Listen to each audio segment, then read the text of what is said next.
So we have Peter Vekselman on the call. Peter, I really appreciate the call, and this is going to be a very different conversation than I've had in the past.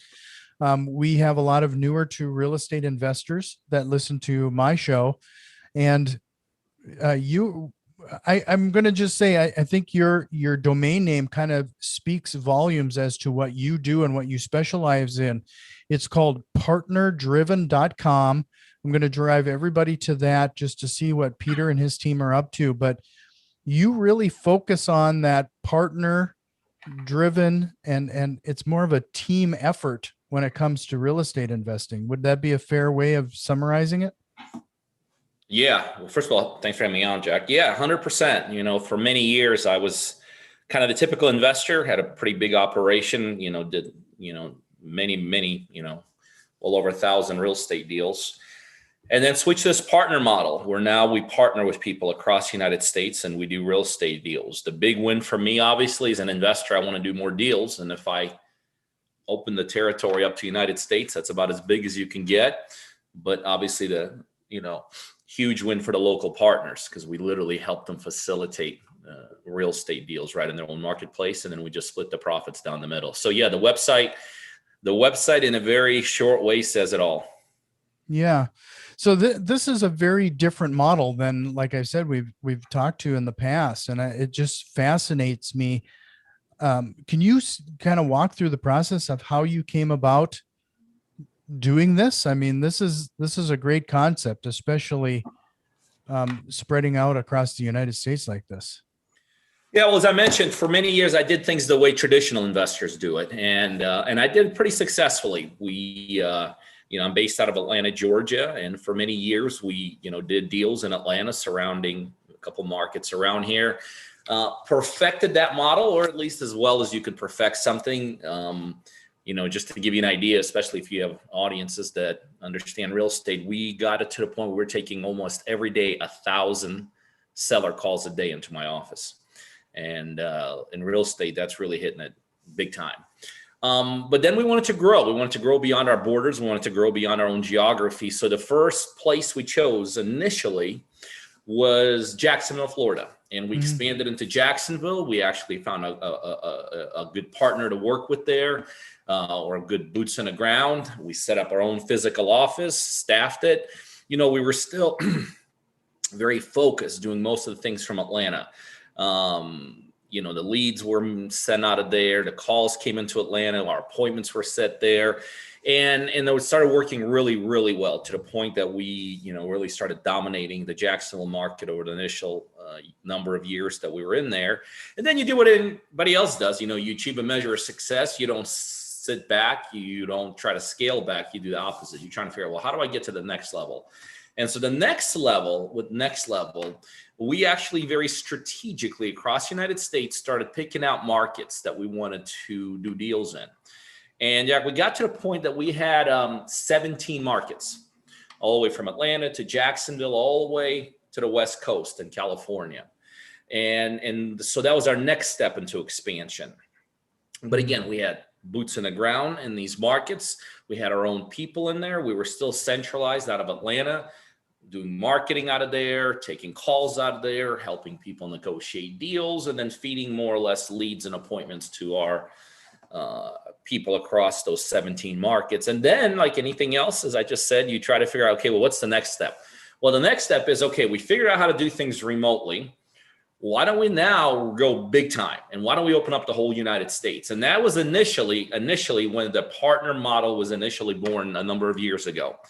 And so we basically went public and told people, if you're an individual anywhere in the United States and you have potentially what you feel like is a real estate deal, we'd love to work with you. We'd love to partner with you. I'll give you the capital to execute the deal. We'll help you put it together. We sell it. We split the profits down the middle, 50-50. Very similar to how we were doing it when we were expanding. But the very, very big difference is when we were expanding with our own people internally. Now we went to the public. And I could tell you, as much as I want to say it was an immediate success, it was not. The model just fell on we flopped. First year, I lost hundreds and hundreds of thousands of dollars for a very basic reason. We didn't have all the systems in place. because we literally were working with unknown people, whereas before we were working with internal people, even though we were doing it remotely. As anybody will tell you, there's a big difference between doing something internally with your own people or externally with random people. So we knew we had to put basically checks and balances in place. And we did. And we did that to the tune that now, years down the road, the partner-driven model is thriving, absolutely exploding all over the United States. We're doing more deals with partners than we ever have. As a matter of fact, to the level that I don't even do my own deals anymore. That call center that used to take 1,000 seller calls a day is no longer there. The negotiators that were negotiating deals for me are now helping my partners.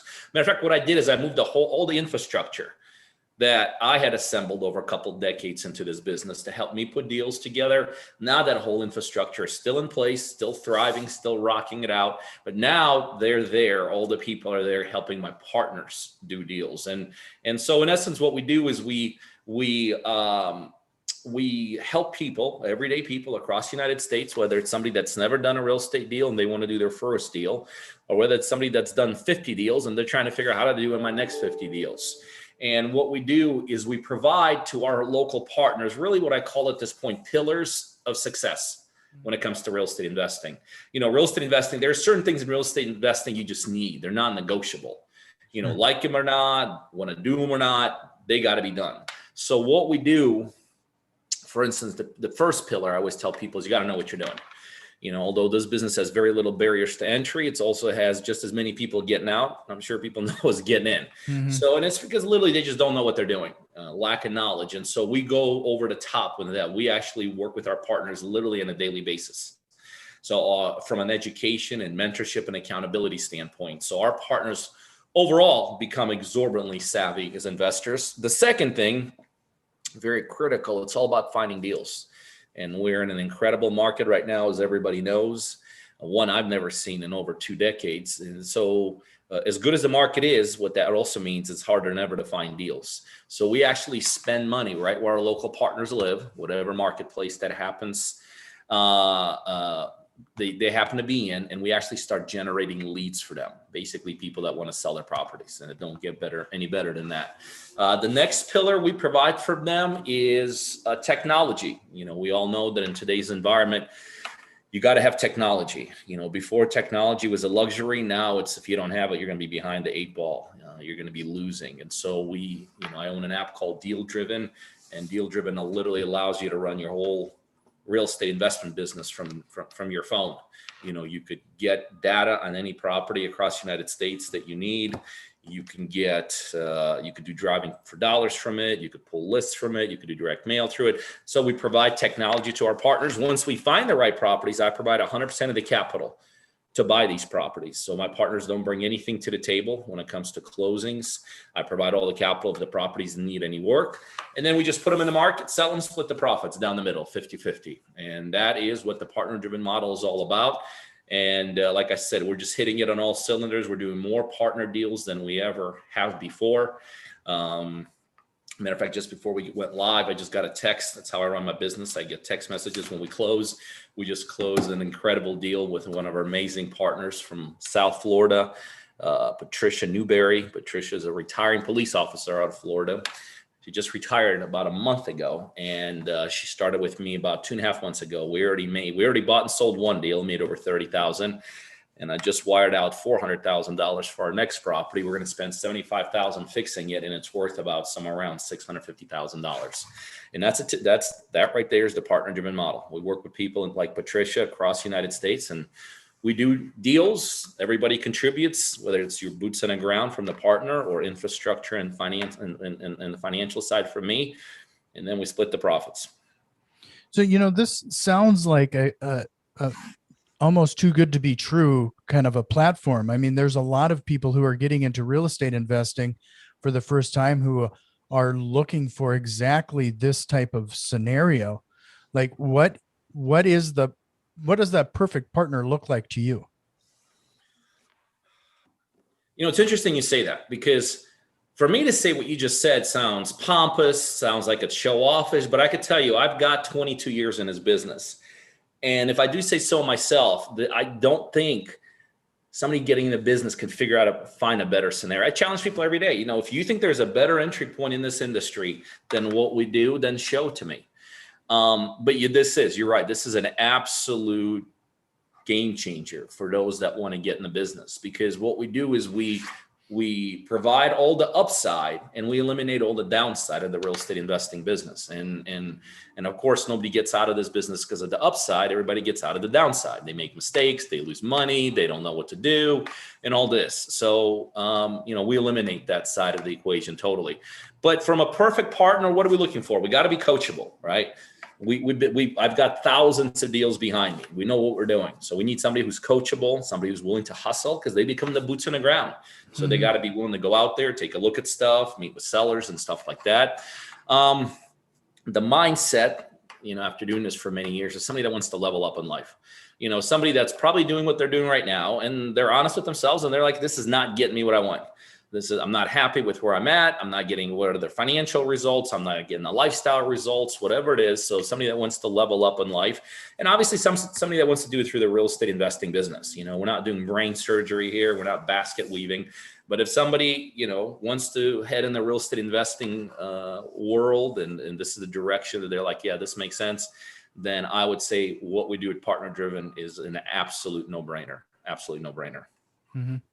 So, when you obviously at this point, then you have quite a few partners bringing you all of these opportunities. What does a good opportunity look like for you? Something that would be sure. Well, and I'll just put a little caveat on there. It's not like we have all these partners bringing us all these deals. We generate leads for them. We help them find it. We get involved all the way through the process. We don't sit back and say, well, go find me an incredible deal, which is impossible to find, and bring it to me. Mm-hmm. We literally spend money on lead gen, on all the stuff that happens before that deal even shows up. But a good deal in real estate, it's a numbers driven business. It really is. It's not really anything that people say it's all about location. Well, I guess that has something to do with it. It's all about the school system. It's all about the numbers. And so there's a couple strategies we like to do. We like to do the fix and flips. We like to do the wholesale side. We like to do the potentially some creative stuff, easing more and more towards the commercial stuff. All these strategies, they're numbers driven strategies. They really are. And we have our own set of numbers for each one of these strategies. Obviously, since we do this all over the nation, sometimes we make adjustments based upon the experience of the partner or potentially the location of the deal. But if the numbers make sense, we're all in. And because we've been doing this for so long, we're able to capitalize in ways most investors, even if they're already involved, aren't able to do. For instance, we have an advantage in our marketplace, not in our marketplace, in our ways of doing things. There are strategies in real estate that are designed for razor thin margins, like the wholesale strategy, right? It's a great strategy. It's a great entry point strategy, but it's not meant to make millions of dollars on a per deal basis, just because of how it's set up. And it really, a lot of times wholesale is kind of okay, can't do anything else. Let's just do a quick turn flip on this deal. Let's let them like something. Well, because of how we've structured our deals, because of the contracts that we have put together, because of the money I've spent developing some of these things, really is what it comes down to. We're able to take what is a razor thin margin for an average investor. And when I say explode it, I mean explode it.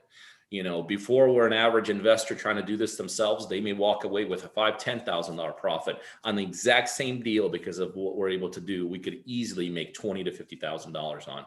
So we literally give our partners an advantage in the marketplace, from how to structure things, how to solidify things, how to market.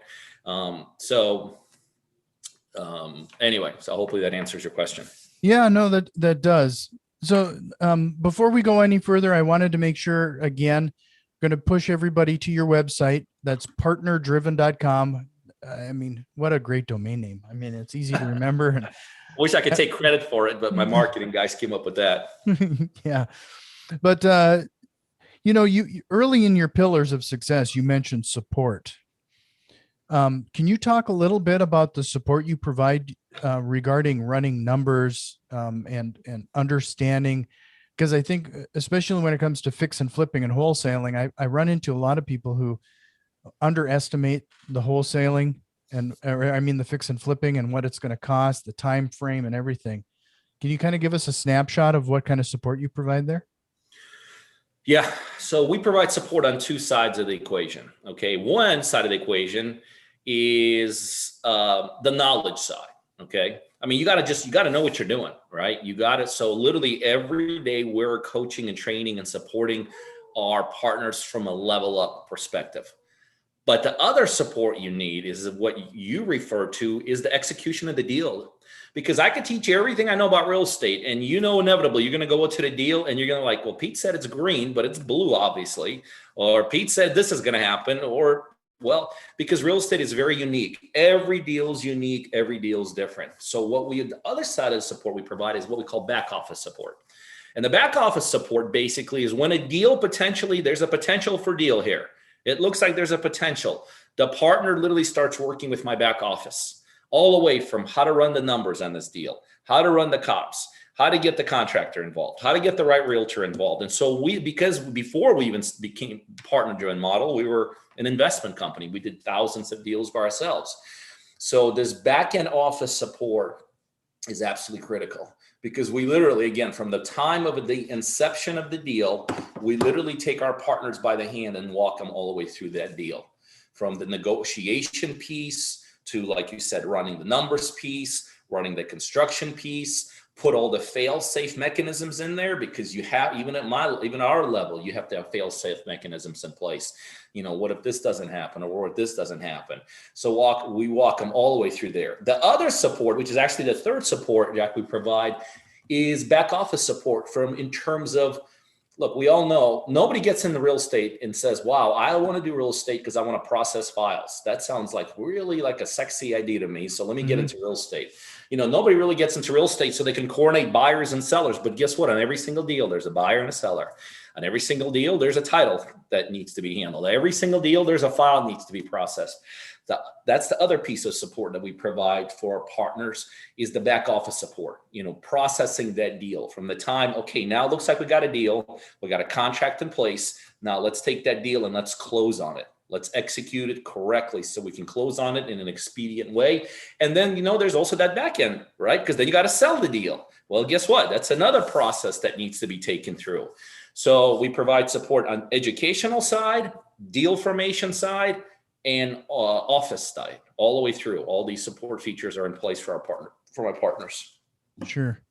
I can imagine that, with you putting up all the capital, there's kind of a time limit. You're trying to hit certain targets associated with these type of things too. So on average, what have you found, especially like on the fix and flip side, when you acquire to getting it on the market? Are you trying to keep within a certain time frame?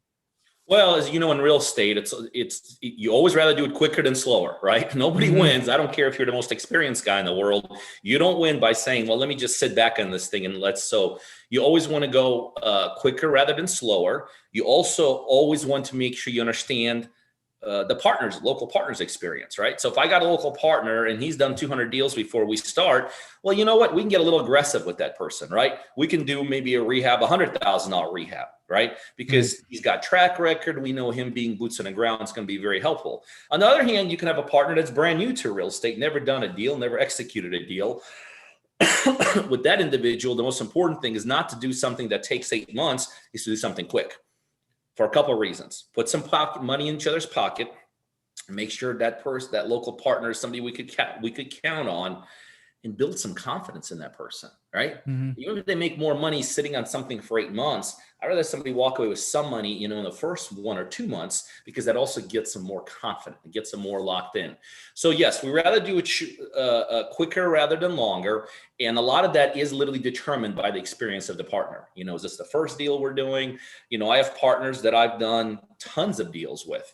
I mean, they call my back office. They're like, I need $100,000. We don't even do anything, because they have their own systems on the ground. They have their own internal mechanisms that we actually help them set up. So when somebody like one of my partners, Seth, calls, and I've done well over 150 deals with him, we don't do any due diligence on his stuff, because we helped him build his own local team. Sure. And sometime, with someone like that, we've done deals that lasted over a year. Mhm. But again, we had the confidence. We knew Seth as a long termer. He knew what he's doing. He's got its own boots in the ground. He had his own. Let me tell you something. Funny story about Seth. I've been in this thing for 22 years, right? I've done thousands of deals. Seth, one of my partners, has a contractor. Now, for anyone that does real estate deals, what I'm about to tell you, they're like, no, that doesn't exist. This contractor, his name is Roger, has done probably, I don't know, maybe 80 rehabs. Do you know he's never asked for a draw? Not one time. The only time he asked to get paid is when we buy it. He fixes it on his own money. We do a walkthrough, like, no, the buyer of the property does a walkthrough. Everybody signed off, and right before closing, he's like, okay, you owe me 60 grand. I mean, those contractors don't exist. But when you have that kind of team in place, where Seth is at, no problem. We'll sit on things longer. We'll go further down the road and make it happen. So faster rather than slower, but experience of the partner also is taken into consideration. So, well, that kind of leads me to my next question. I always like to hear success stories. Would Seth be that one where, could you give us an example of somebody who came in absolutely no experience and now they're kind of a rock star for you? Well, it just so happens Seth had no experience. Now, when he started with me a couple of years ago, the funny story on Seth is he was getting married 3 months after he was starting with me. He had no money. He's like, Pete, my fiance doesn't even know I'm doing this. I got some money here. This is what it costs to join. He goes, but if I don't make this money back, like, I'm dead. She's not going to marry me. So here we are, 2.5, 3 years later, they have 2 kids. They travel once or twice a month, and we've made millions and millions and millions of dollars together. But it's interesting. I was just doing a Zoom call earlier with some of my partners, and Denisha popped on there. And Denisha I'll tell you the funny story in Denisha. Denisha is a single mom out of South Florida. I think 5 or 6 kids. She was actually one of my first partners ever. And back then I didn't have a ton of partners, so I would actually go visit my partners, right? So I remember I visited Denisha, and she, it was just like, I was like, oh man, we got a lot of things we got to overcome. Single mom, several kids. And I remember when we did our first deal, I don't even think we made a ton of money. I think we made like 25,000. She's like, and I always just wire money. He's like, Pete, don't wire. She says, I'm coming to Atlanta. And we have this historic picture where she's up in my office and she jumps in my hands and hugs me. And there happened to be a photographer there, and it became a historic picture like that.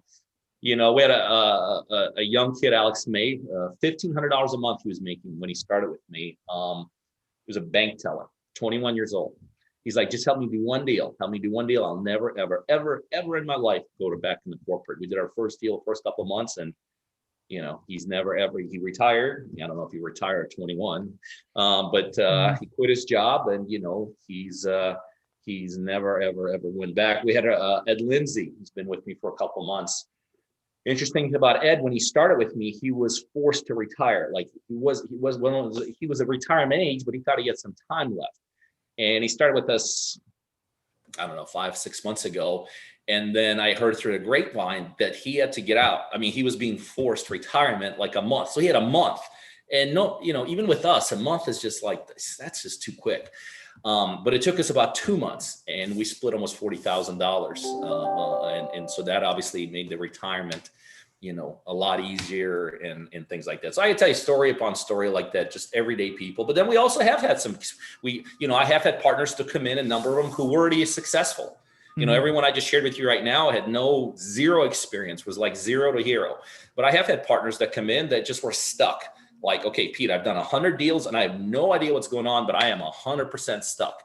I love working with those partners as well, because, I love showing people how to get to those next levels. How to get, okay, the reason you're stuck at 100 is because the infrastructure is not set up right. Or the reason you're stuck at 100 is because, you're not positioned this way. So my team, and I keep on saying it's not really it's my team. My team's been through war and back together. Like I said, it's a team that's over two decades in development. And so we just love. As a matter of fact, earlier today, I was talking to my staff. In the last 3 or maybe 4 days, 86 contracts out. For anybody that was real estate, 86 contracts in just a couple days. That's just unheard of. So we are just absolutely, we got some huge goals. I have a personal goal that by the end of this year, I want to do in a 30-day time span, I want to do one deal every day with a different partner, not like the same partners, multiple deals, but like one every 30 days, 30 different people that we close. That's a huge monumental goal because we're really taking people that don't necessarily have, a lot of them don't. They're starting, very much entry level into this business. A lot of them we don't even see because my partners aren't here in Atlanta. They can stop over at our offices. I mean, I have partners. The only time we see them is when we do something like this, like a Zoom call, or we, get together, with our partners every couple months. And it's always cool. A partner comes up, taps me on the shoulder. We just did a live event a couple of weeks ago. And he's like, Pete, I know you don't know who I am, but we've done a couple of deals together and I appreciate it. That's always really cool to do that. So yeah, that is neat. So, you mentioned a couple times regarding mindset and I can't stress enough the importance of mindset when it comes to real estate investing. And I'm sure that's also part of your support. What type of exercises or to get some of these newer investors their minds right when they get into real estate investing? Well, it's interesting. When it comes to real estate, there's two things. Number one, there's the technical side of it. There's a contract involved, there's negotiations, and that's all well and good. But I'll be honest with you, I do not spend much time with my partners on any of that. I mean, my team is amazing behind me. My part is exactly what you're talking about. I like to get involved in the mindset side because here's one thing I always teach people. This whole adage that there is no shortcuts in life. There's no short. You just got to work with. That's a fallacy. It's an absolute fallacy. The most broke people I know are the hardest working people. So there are shortcuts in life. And so I teach people, I try to instill those things like get up earlier, 1 hour earlier every day of your life. And now you're going forward, wake up 1 hour early. That's an extra 365 hours you could gain on your competition over a year. And use that hour to do something productive, right? What an incredible advantage you have. I think a big mistake that especially beginners make, and this has nothing to do with real estate, is beginners tend to put a timeline on success, right? Kind of like, I'm going to give this all I got for 3 weeks or for 3 months. And to me, and it's like, you can't, look, how old are you? Well, I'm 45. Okay, got it. How much money you got in your bank account? Oh, not a lot, 10 grand. Okay. So it took you 45 years to get to 10 grand, but you're going to give yourself 2 weeks or 2 months to get to $1 million, right? It's just like, so, you have to really start changing how people think. Another mistake people make is they evaluate their progress. It's totally, how can somebody who's never done something evaluate how well they're doing? And they are always using the wrong valuation. Like, oh, Pete, I've been doing this, whatever this is, for 3 months and I'm not where I want to be. Well, where do you want to be? And who tells you that in 3 months you should be here? It's just this, people come up with these things. They use the wrong mile markers, right? People like to evaluate based upon how much money they make. That's terrible evaluation. Making money in the beginning has nothing to do with anything, right? You shouldn't. If you're making money in the beginning, all that tells me is you got lucky, by the way. I don't care what you're doing in life. If you're making money day one at something like real money, you got lucky. And it ain't going to last forever. And good luck what happens when it starts coming in. So money has no measure in terms of alignment, in terms of a mile mark in the beginning. It's all, how many calls are you making? Those are the kind of things you have to guesstimate. And like I said, don't ever put a timeline on success. Put a timeline on failure. You just say, listen, I'm putting a stake in it. I'm not happy where I'm at. I'm not satisfied with my age to where I've been. I'm not happy with the lifestyle. So the stake I'm going to put at is I'm not going to put a stake on 3 months of trying something. I'm going to put a stake that in 3 months, I will not be broke anymore. You know what I mean? So, it's still, we're programmed in such a screwed up way growing up, and I think in a way it's kind of a societal thing, because I never really succeeded in many things in life, failing became pretty easy to me. But you know what? That's a great skill set to learn, that it's okay to fail, right? But then what are we taught as we grow up, right? Failure in school. What happens when you fail? You're F. That's an F. That's bad. So we're programmed to do things in a totally opposite way. No one ever succeeded their way to success. Everyone failed their way to success. And so, I don't, many times if I do something new, I don't judge by how successful I am. I'm judged by the activity I put in, or, I understand how to do those things. So I think those are the biggest pieces. Those are biggest pieces. And I will tell you, here's the other thing. You always got the technical side, whatever it is you do in life, real estate, car mechanic shop. And then, like you said, you got the mindset stuff. I'm telling you, the older you get, the more I'm realizing people don't get out of the technical because of technical side. They don't quit the road to success. It's always the mindset. It's always they quit because they can't get it straight here. Like real estate, what are we doing as investors? Talking to sellers? I mean, we're not performing brain surgery here. I mean, real estate is about as a basic thing as this, but it's a mental like torture chamber, right? Like you're constantly getting rejected. You're showing up at no shows. You think you got a closing, it falls through and all this. So no one ever came to me and said, Pete, I'm quitting because I just can't dial that phone, man. I keep on dialing the phone and my finger keeps hurting. And no, it's always a mental thing. And that's why I always tell people, if you decide to be successful, real estate investing, McDonald's, whatever it is, you better figure out why you want to do it. And ultimately, it's going to come down to that why of why you want it has to be bigger than the reason you want to quit. Because I don't care how tough you are, you're going to want to quit. I mean, I quit this business 20 some years ago, 100 times. Easily. First year, I quit. Every day I quit. Just quit. I'm out. This doesn't make sense. I can't do it. But the reason why, if it's big enough, because you're going to have reasons to quit. Everyone has legitimate reasons to quit everything, right? Everyone there, I made myself homeless. Is that not a legitimate reason enough to quit? Like to quit something when you're like, well, let's see, now at this point, I've been doing this and I actually went from having something to like being homeless. That's a pretty legit reason to quit. So we all have legitimate reasons to quit anything we do. Okay. Figure out why you want to do it. And that why has to be so big that and you know what? The crazy thing about this whole thing, Jack, people are already doing this, right? They're going to jobs they don't like. They're doing things they don't want to do. They're not getting the results they want, but the society programs them, but that's okay. That's okay, because it's okay not to have what you want. It's okay to not make the kind of money. It's okay to have your boss tell you when to eat lunch. It's okay to only take 2 weeks off a year. And so we're programmed that for here, we'll do whatever it takes. But God forbid we go here and do it for ourselves. All the rules are off, So get the mindset straight, and that's what I actually do. All of my stuff like when I interact with my partners, 98% of it, 2% technical, 98% all up here. Yeah. No, one of my typical, as we're wrapping up on questions, I usually ask my guests to give one actionable thing that our listeners could do to get started. But I don't know if I could ask for a better piece of advice than what you just gave in that bit, and starting with your why and sitting down and actually taking a moment and taking a breath and writing it down and understand why you're going to do this is probably the biggest piece of advice that they could garner right out of that. I don't want to call it a rant, but that was awesome. I've been called worse. It's okay. Yeah, I've been called worse. That was great. Thank you. And I have a feeling we could go for another hour. I mean, some of the stuff that we're talking about here, we're just brushing the tip of the iceberg, but I'm going to, again, push everybody to partnerdriven.com, see if it's a good fit for you. And there's a lot of resources and content there.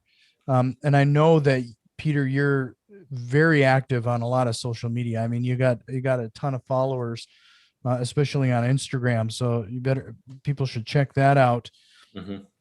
But before I let you go, though, I'd like to ask if there was any question you wished I would have asked you here today.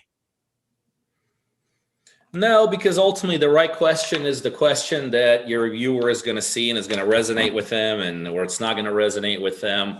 But I will tell you, I'm sure there's a lot of different people that watch this. And 22 years ago, this business beat the crap out of me. I mean, it made me homeless.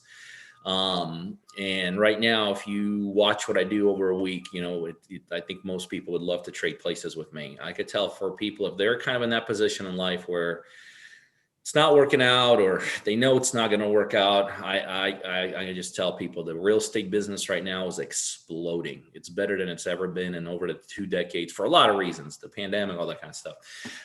It's an incredible time to be in this business. And the reason I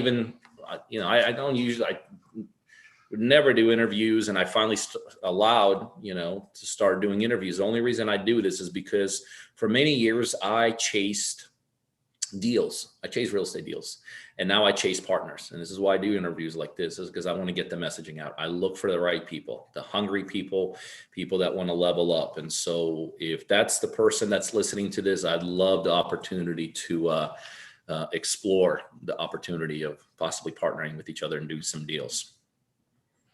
Well, I can't thank you enough. And I hope we can chat again sometime.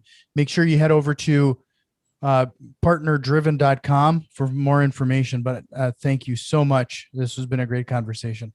I appreciate you having me, Jack. Thank you very much.